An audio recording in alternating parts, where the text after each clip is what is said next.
Bismillahirrahmanirrahim. Assalamualaikum warahmatullahi wabarakatuh. Alhamdulillahi rabbil alamin. Wabihi nasta'inu ala umurid dunya waddin. Wassalatu wassalamu ala ashrafil anbiya wal mursalin, Nabiyyina Muhammadin wa ala alihi wa sahbihi ajma'in. Ya ayyuhalladzina amanu taqullaha haqqa tuqatih wa la tamutunna illa wa antum muslimun. Amma ba'd, fa inna asdaqal hadithi kitabullah wa khairal hadi hadi Muhammadin sallallahu alaihi wasallam wa syarral umuri muhdatsatuha wa kullu bid'atin dhalalah. Kaum muslimin muslimat, Bapak Ibu sekalian, jamaah Majelis Taklim Masjid Bayangkara, demikian juga para pemirsa dimanapun Anda berada, rahimani wa rahimakumullah. Alhamdulillah, puji syukur kehadirat Allah Subhanahu wa taala di kesempatan malam ini. Allah Subhanahu wa taala kembali memberikan kemudahan kepada kita untuk berkumpul di salah satu rumah Allah Subhanahu wa taala untuk melaksanakan majelis taklim yang semoga Allah taala berkenan memberikan kepada kita semuanya ilmu yang bermanfaat yang bisa kita amalkan dalam keseharian kita.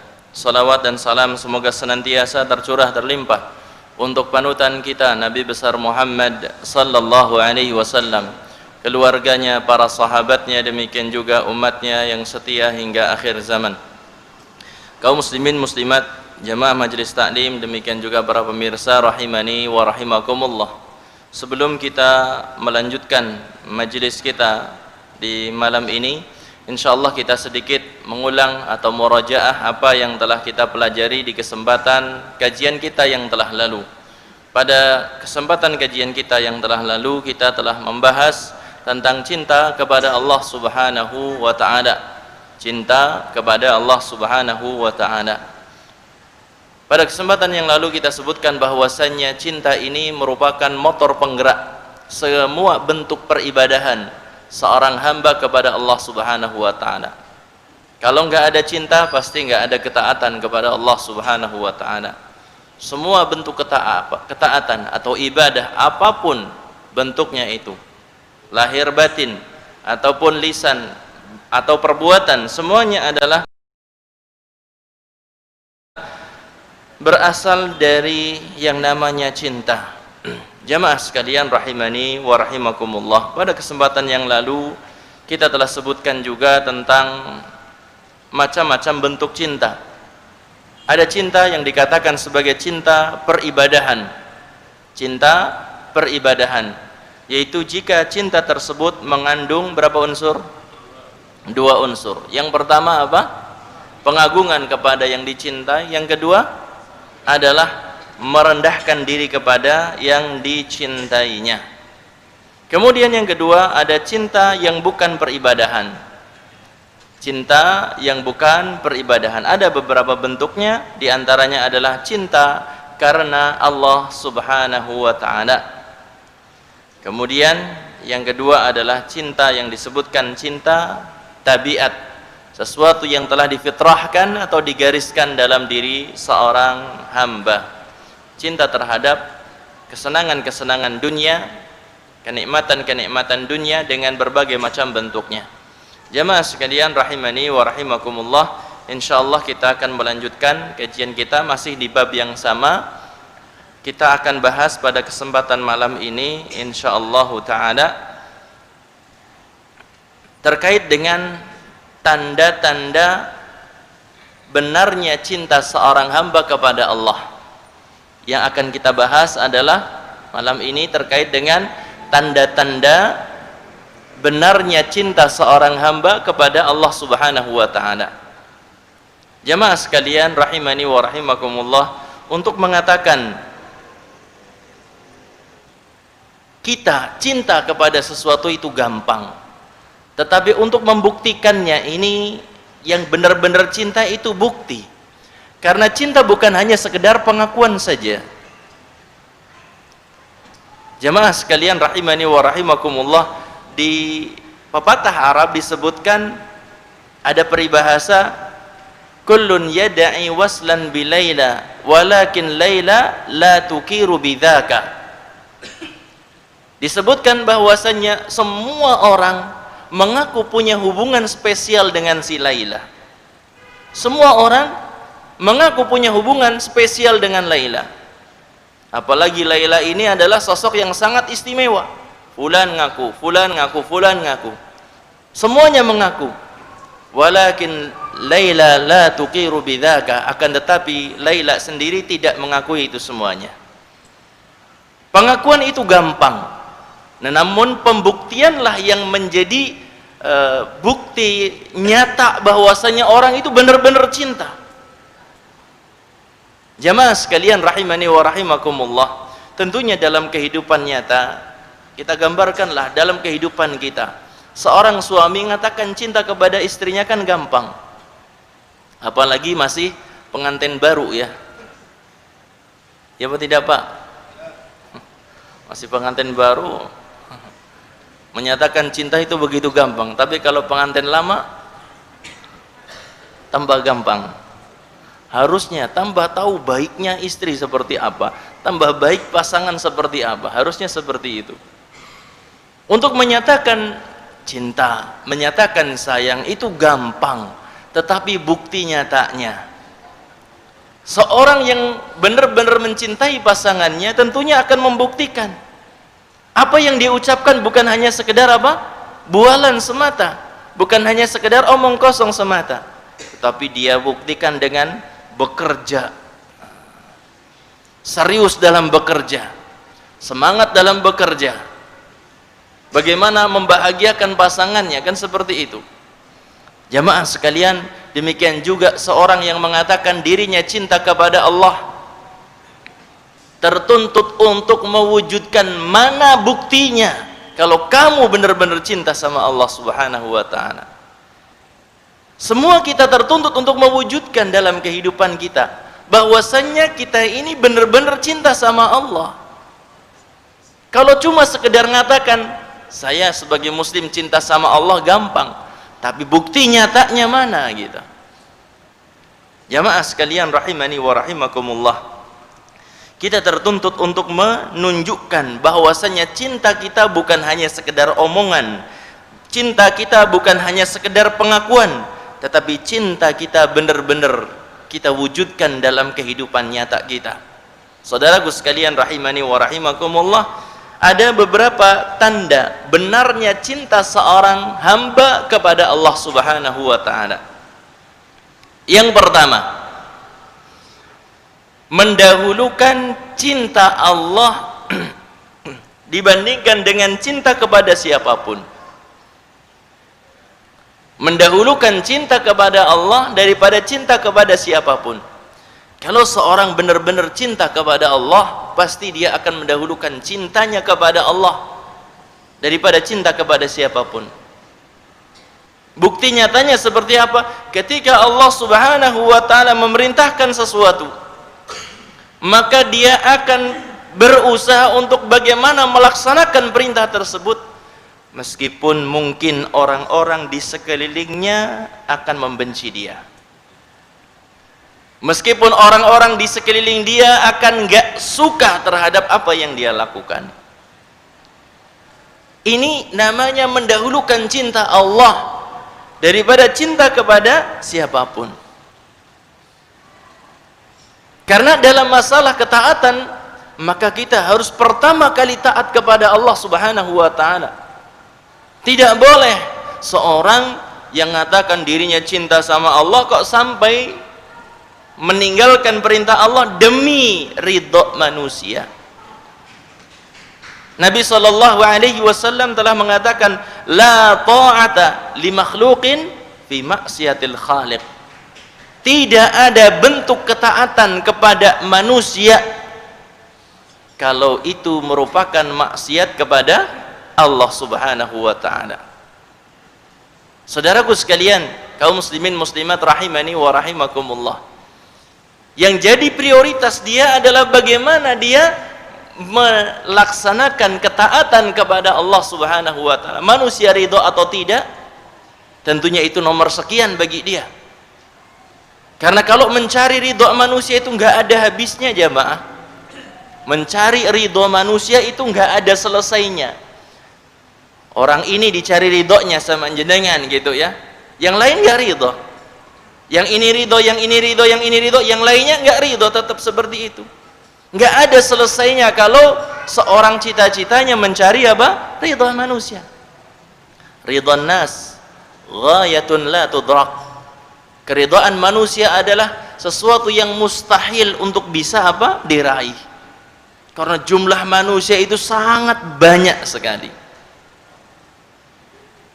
Jenengan diridhoi oleh tetangga, depan, samping kiri, belakang. Yang sebelah kanan tidak. Tetangga jenengan semuanya ridho, depan, belakang, kanan, kiri, ridho semuanya sama jenengan. Oke, semuanya. Masyarakat yang lain belum tentu. Demikianlah ketika seorang dalam kehidupannya mencari ridho manusia akan kesulitan. Berbeda halnya ketika seorang yang dia cari adalah ridhonya Allah, kecintaan Allah subhanahu wa ta'ala. Jamaah sekalian rahimani wa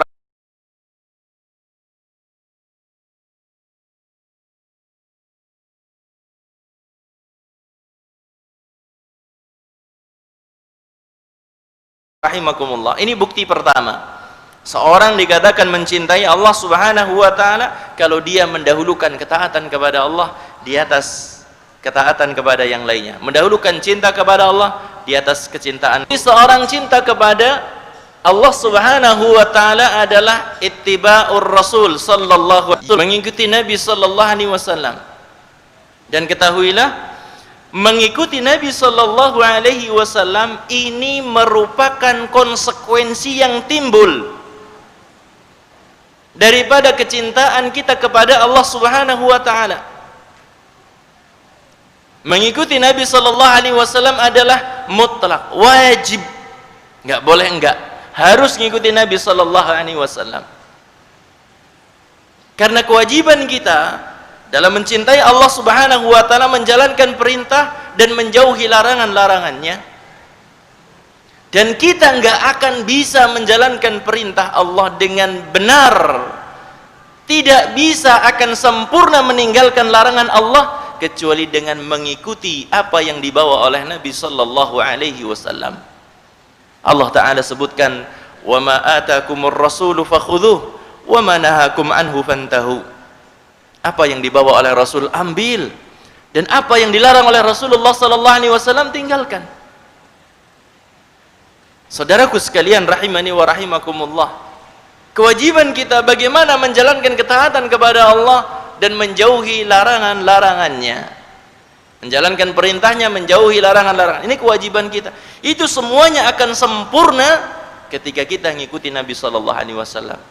Karena semua jalan menuju surga telah tertutup sejak diutusnya Nabi Muhammad sallallahu alaihi wasallam. Semua jalan menuju surga ditutup kecuali jalan yang ditempuh oleh beliau sallallahu alaihi wasallam. Gak bisa seorang masuk ke dalam surga setelah diutusnya Nabi sallallahu alaihi wasallam kecuali dengan mengikuti beliau. Mau mengikuti ajaran Nabi siapapun sebelum Nabi Muhammad pasti akan ditolak. Baru akan diterima ketika apa? Ketika dia mengikuti Nabi sallallahu alaihi wasallam. Jamaah sekalian rahimani wa rahimakumullah, ittiba kepada Rasulullah sallallahu alaihi wasallam merupakan bukti kalau kita itu cinta kepada Allah subhanahu wa ta'ala. Tidak dibenarkan seorang mengatakan kita ngamalkan Quran saja, karena Quran ini jaminannya sudah jelas. Adapun hadis itu ada yang sahih, ada yang dhaif dan lain sebagainya. Jamaah sekalian rahimani wa rahimakumullah, yang dibenarkan adalah kita beragama dengan Quran, dengan hadis yang sahih dan juga sebagaimana dipahami oleh para sahabat radhiyallahu ta'ala anhum ajmain.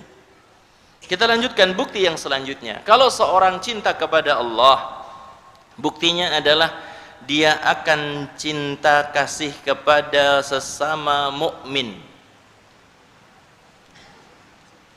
Seorang yang cinta kepada Allah buktinya adalah dia akan begitu menyayangi, begitu mengasihi kepada mukmin yang lain. Yang Nabi Shallallahu Alaihi Wasallam beliau telah menyebutkan tentang bagaimana seharusnya mukmin yang satu dengan mukmin yang lain.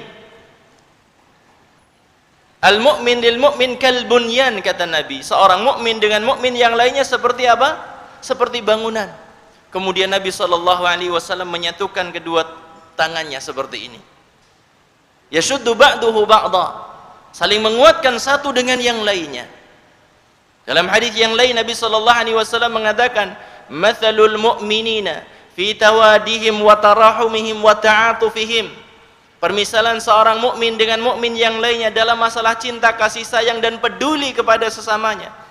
Kamatsalil jasadil wahid, seperti satu tubuh. Mukmin yang satu dengan mukmin yang lainnya seperti satu tubuh. Tidak ada saling menyakiti, tidak ada saling menzalimi. Namun jamaah sekalian rahimani wa rahimakumullah, kita dapati di zaman kita sekarang ini, seorang mukmin begitu mudahnya dia menzalimi mukmin yang lain tanpa alasan yang dibenarkan. Curang dalam jual beli, mukmin dengan mukmin yang lain. Memberikan pinjaman dengan riba, mukmin dengan mukmin. Menghinakan saudaranya yang lain, sama-sama mukmin. Menghibah mukmin, subhanallah, itu terjadi. Berdusta atas nama seorang, begitu banyak yang terjadi yang di zaman kita sekarang ini. Begitu jauh dari apa yang dikatakan oleh Nabi Shallallahu Alaihi Wasallam. Yang Nabi Shallallahu Alaihi Wasallam mengatakan seperti satu tubuh. Mungkin nggak seorang megang pisau kemudian apa motong-motong tangannya sendiri? Mungkin?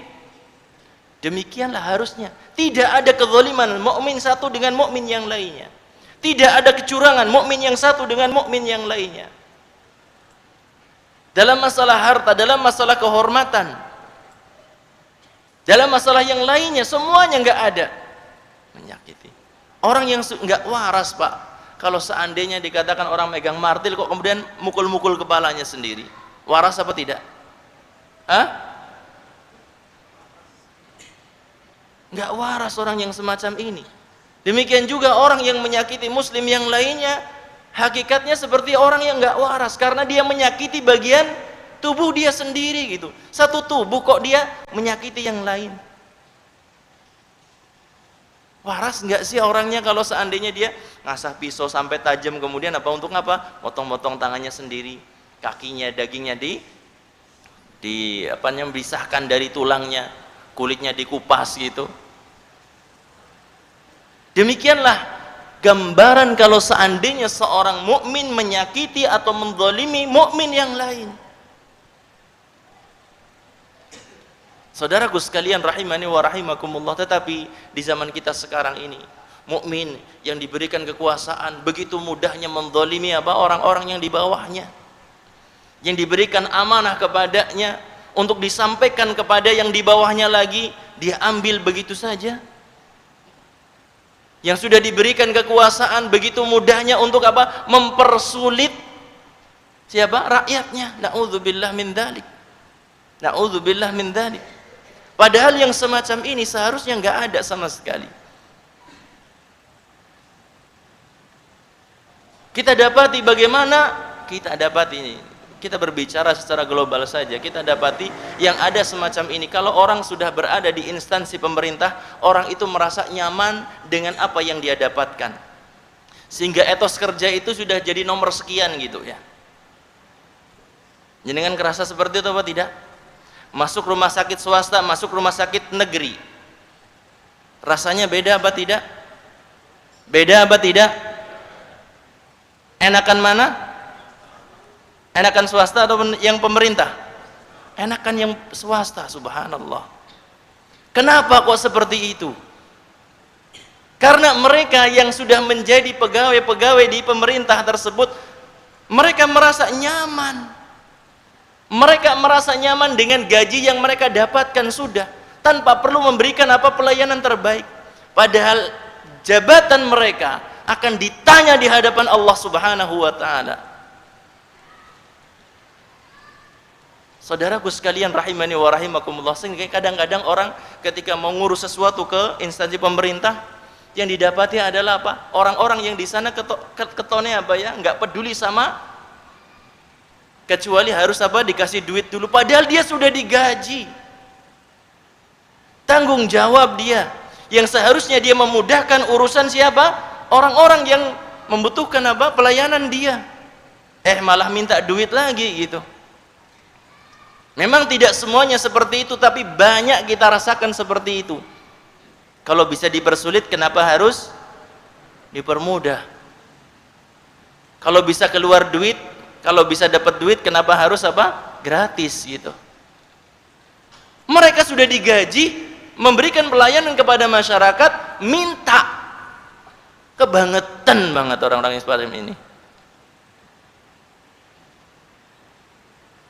Nabi SAW telah mendoakan kejelekan bagi orang-orang yang seperti ini. Siapa saja yang telah diberikan amanah untuk ngurus, kemudian dia memberikan kesulitan, menimpakan kesulitan, maka ya Allah timpakanlah kesulitan kepadanya. Jadi seolah-olah kalau sudah punya gaji ayam gitu ya, tenang banget gitu. Kalau rumah sakit swasta kan ya, kalau performanya nggak baik kan ditegur sama atasan, kemudian apa? Jadi masalah, kena SP gitu ya. Kalau sudah PNS ya pelanggar-pelanggar sedikit nggak masalah. Itu yang jadi kenyataan yang ada di hadapan kita jamaah. Dirasakan apa tidak seperti itu? Ya? Ngerasa seperti itu? Ya, semoga yang ada PNS nyuwun sewu ini sebagai pembenahan. Kalau mungkin ada yang PNS yang sudah jadi guru, biasanya ndelaper waktu datangnya gitu kan. Coba saja kita dapati seperti itu, yang jadi pegawai apa gitu ya, masuk kantor jam 8, pelayanan mulai jam 9. Padahal di dalam kantor nyantai-nyantai saja itu, ngobrol sama temannya dan lain sebagainya. Harusnya nggak ada yang semacam ini kalau dia cinta kepada Allah. Nggak ada kezaliman yang semacam ini. Dia zalim, dia mendapatkan amanah untuk apa? Memberikan pelayanan kepada apa? Kepada masyarakat. Dia tahu yang di hadapan dia, yang dia harus dia layani adalah sesama mukmin. Nggak ada kezaliman antara dia dengan saudara-saudaranya yang lain. Jamaah sekalian rahimani wa rahimakumullah. Kemudian yang keempat, bukti kalau seorang cinta kepada Allah Subhanahu wa taala adalah benci dan keras sikapnya kepada orang-orang kafir. Benci dan keras sikapnya kepada orang-orang kafir. Kepada mukmin lemah lembut, kepada mukmin penuh dengan cinta dan kasih sayang, kepedulian. Dengan orang kafir membenci. Dengan orang kafir keras sikapnya. Yang dimaksudkan dengan keras di sini bukan harus ada orang kafir datang kemplang gitu, bukan seperti itu. Tetapi yang dimaksudkan di sini adalah tegas sikapnya. Ini agamaku. Ini adalah yang lainnya adalah agama orang lain. Agama saya seperti ini. Dia harus membedakan sikap dia terhadap apa? Orang kafir. Jamaah sekalian rahimani wa rahimakumullah. Ini sebagai bukti kalau seorang itu cinta kepada Allah Subhanahu wa taala. Harus ada sikap tegas dari dia kepada orang kafir. Nggak boleh berlemah lembut dengannya, nggak boleh loyal kepada acara-acara yang menjadi kekhususan agama mereka. Tegas. Jamaah sekalian rahimani wa rahimakumullah. Sekali lagi, tegasnya kita kepada orang kafir bukan berarti kita menzaliminya, bukan berarti kita tidak berbuat adil kepadanya. Kita nggak dilarang berbuat adil kepada mereka. Kita tidak dilarang untuk apa? Berbuat baik kepada mereka selama mereka tidak memerangi kita, selama mereka tidak apa? Mengusir kita dari tempat tinggal kita. La yanhakum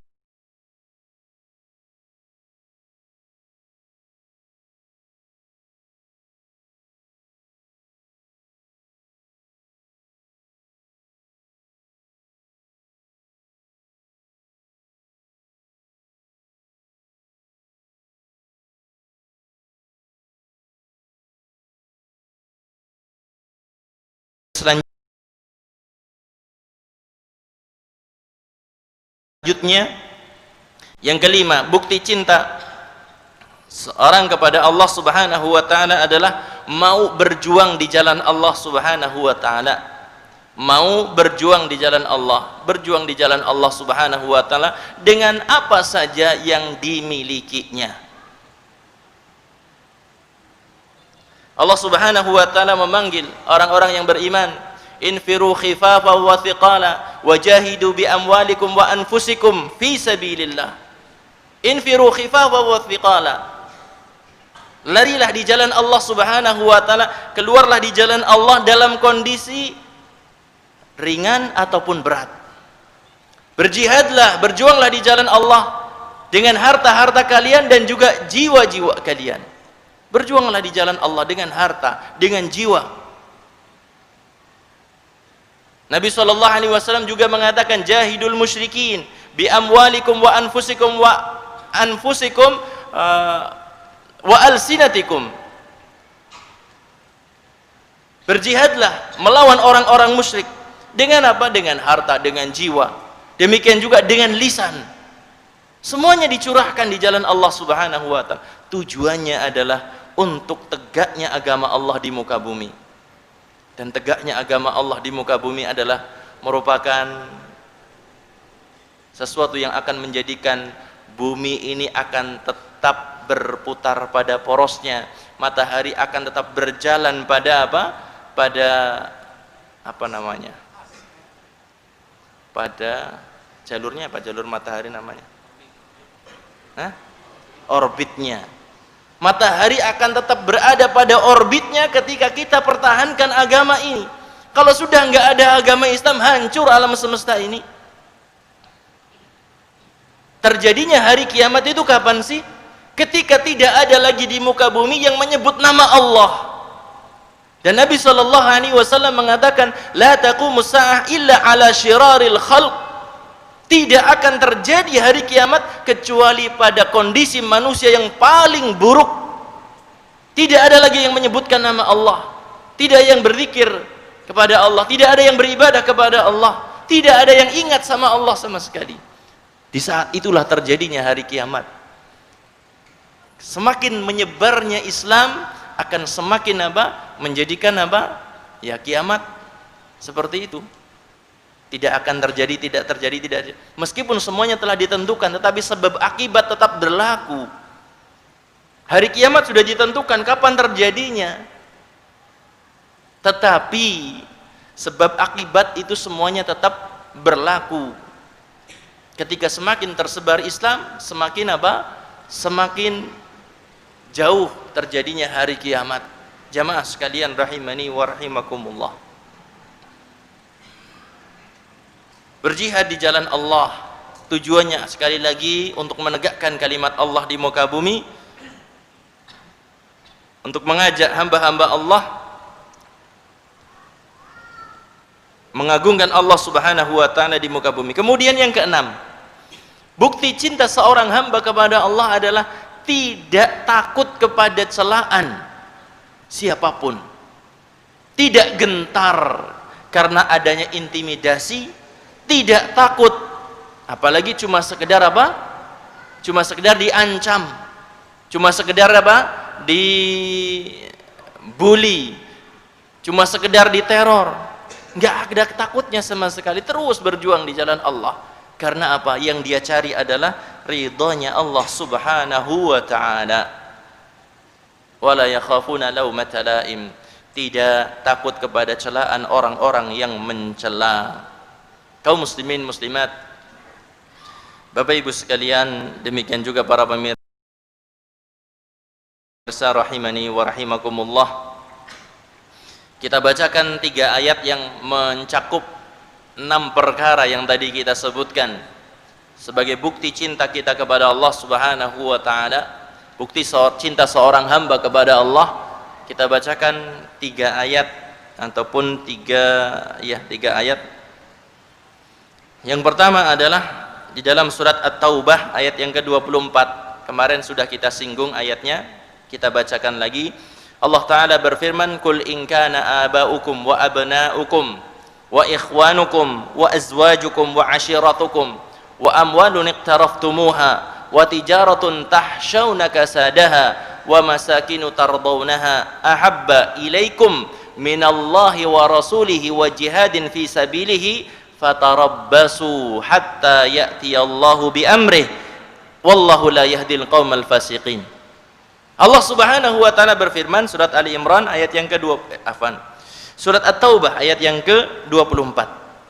Qul, katakanlah, in kana aba'ukum wa abna'ukum wa ikhwanukum wa azwajukum wa ashiratukum, katakanlah, jika ayah-ayah kalian, orang tua kalian, anak-anak kalian, saudara kalian, istri kalian, keluarga besar kalian, wa amwalun iqtaraftumuha, harta yang kalian usahakan, wa tijaratun tahshawna kasadaha, perniagaan yang kalian khawatir merugi padanya, wa masakinu tardawnaha, tempat tinggal yang kalian sukai. Jika itu semuanya ahabba ilaikum minallahi wa rasulih wa jihadin fi sabilihi, jika itu semuanya lebih kalian cintai daripada Allah, lebih kalian cintai daripada Rasulnya, dan berjihad di jalannya, berjuang di jalan Allah, fatarabbasu, maka tunggulah, hatta ya'tiyallahu bi amrih, sampai Allah Subhanahu wa taala mendatangkan keputusannya. Wallahu la yahdil qaumal fasikin, dan Allah tidak akan memberikan hidayah kepada orang-orang yang fasik. Ayat ini diturunkan oleh Allah Subhanahu wa taala kepada nabinya sallallahu alaihi wasallam terkait dengan orang-orang yang sudah menyatakan keislaman di Makkah namun tidak ikut serta langsung berjihad, yaitu dengan berhijrah bersama Nabi sallallahu alaihi wasallam ke kota Madinah. Mereka yang sudah menyatakan keislaman di kota Makkah, ketika berhadapan dengan syariat hijrah, mereka berpikir kalau berhijrah harus berpisah dari tempat tinggalnya, berpisah dari orang tuanya, berpisah dari keluarganya, berpisah dari anaknya, dari hartanya, perniagaannya. Maka Allah Subhanahu wa taala menurunkan ayat ini kepada nabinya sallallahu alaihi wasallam, katakan, jika orang tuamu, anakmu, dan seterusnya, semuanya itu lebih kalian cintai daripada Allah, daripada Rasulnya, daripada berjuang di jalan Allah, tunggulah saatnya Allah Ta'ala akan mendatangkan keputusannya. Muadzin dulu, silahkan.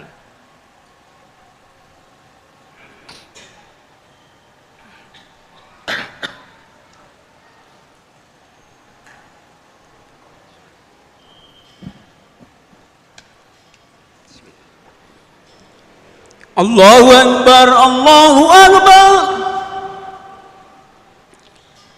Allahu Akbar, Allahu Akbar. Asyhadu an la ilaha illallah,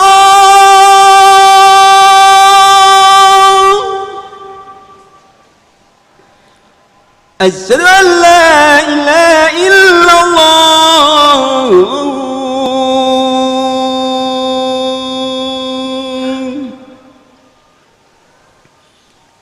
asyhadu anna Muhammadar Rasulullah,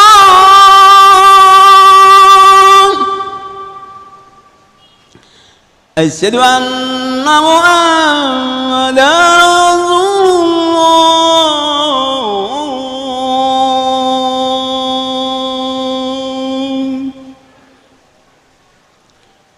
hayya 'alal salah,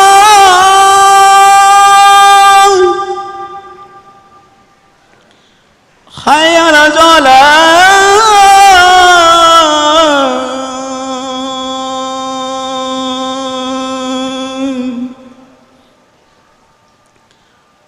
hayya 'alal falah,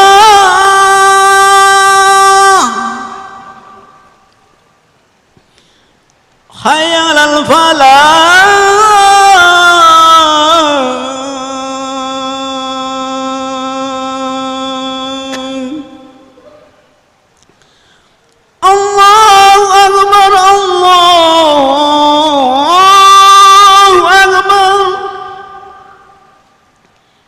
لا إله إلا الله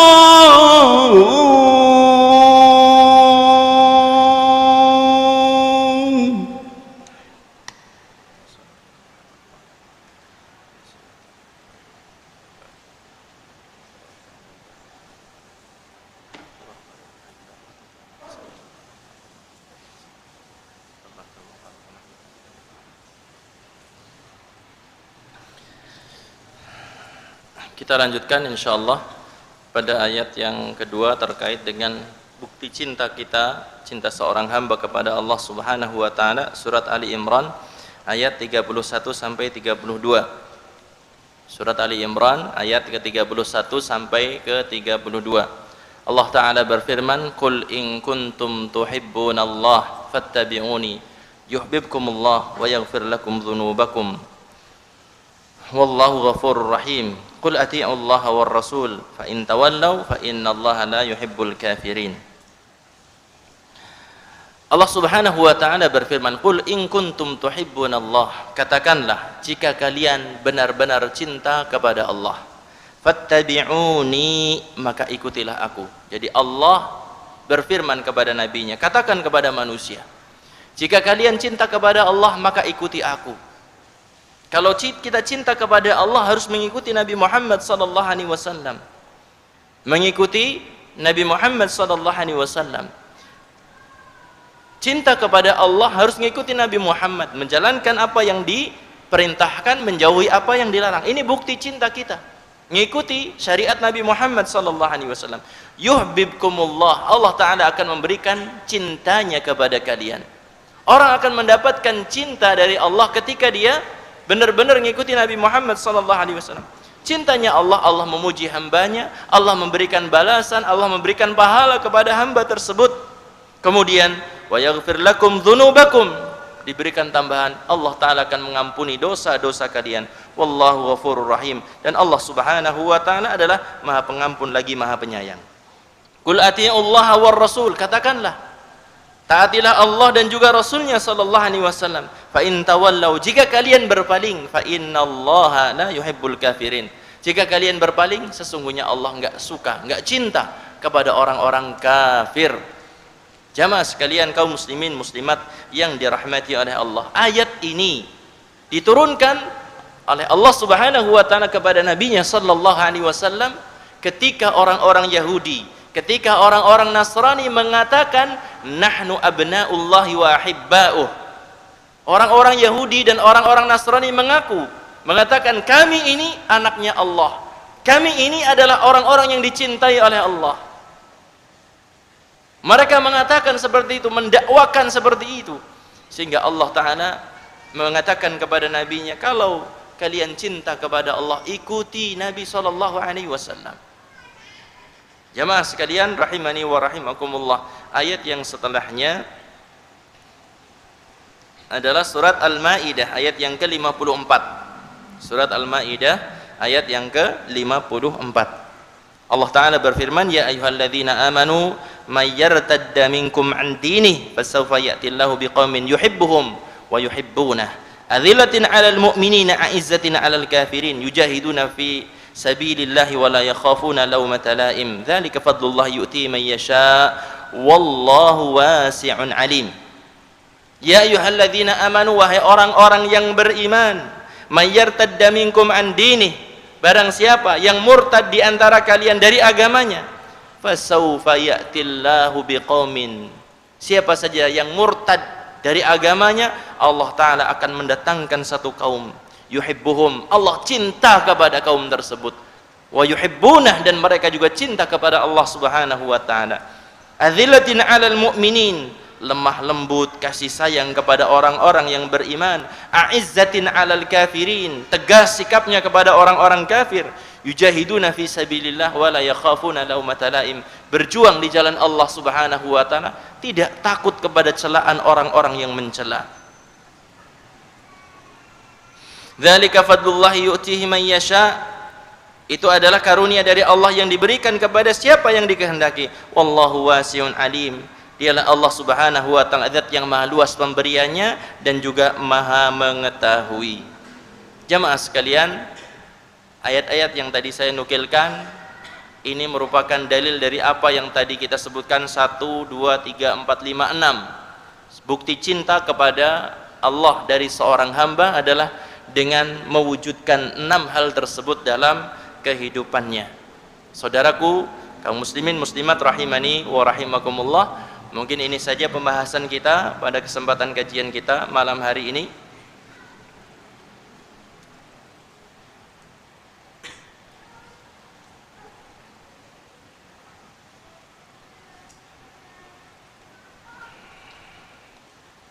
Satu pertanyaan, saya yang bertanya Pak, ada hadiah soalnya. Satu pertanyaan dari saya, karena ada hadiahnya di sini, yang bisa menyebutkan 4 poin daripada bukti cinta. Kita sebutkan 6. Sebut siapa yang bisa menyebutkan 4 poin cinta seorang kepada Allah. Silakan.